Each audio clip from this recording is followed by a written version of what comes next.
There are people you talk to, and somewhere in the middle of the conversation, you notice it. A version of you has shown up that you didn't choose. Your voice changes. Your laugh is slightly off. You say things you don't quite mean. And when you leave, you don't feel tired from socializing.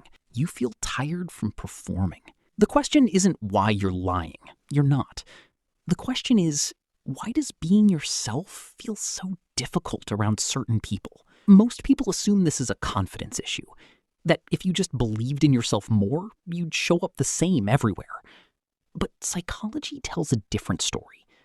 What you're experiencing is called self-monitoring, a trait studied extensively by Mark Snyder. High self-monitors are acutely aware of how they're being perceived, and they instinctively calibrate their behavior to match the social environment. It's not weakness. It's a deeply wired social antenna, scanning the room before you've even said a word. And with certain people, people who feel judgmental or high status or simply unfamiliar, that antenna goes into overdrive. You stop responding to the moment.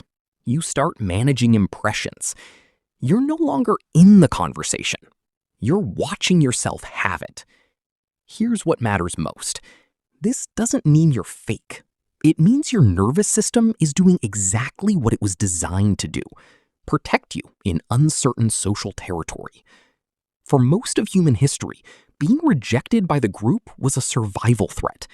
Your brain still treats certain social situations as mildly dangerous. The performance isn't a flaw in your character. It's a very old piece of code running in a modern world. When your brain perceives social threat, even a subtle one, the amygdala sends a quiet alarm. Cortisol rises slightly. The prefrontal cortex, where your authentic self lives, begins to take a backseat. Think of it like this.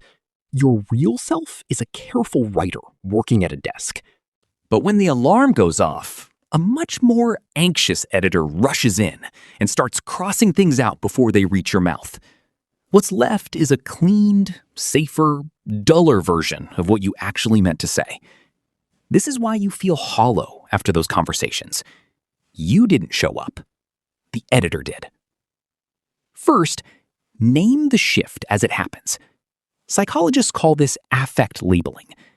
The moment you notice you've switched into performance mode, silently acknowledge it.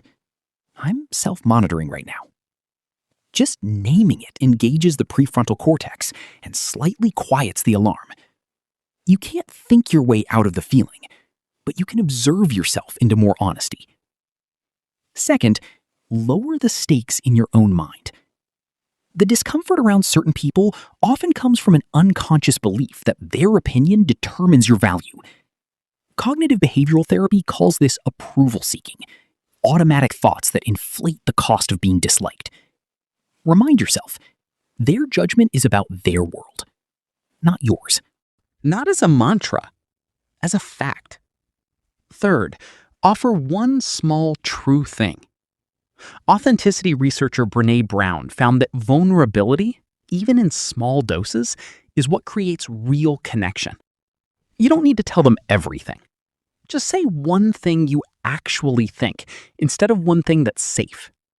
It's a tiny act of resistance against the editor. And the more you do it, the quieter the editor becomes. Think of your authentic self as a signal.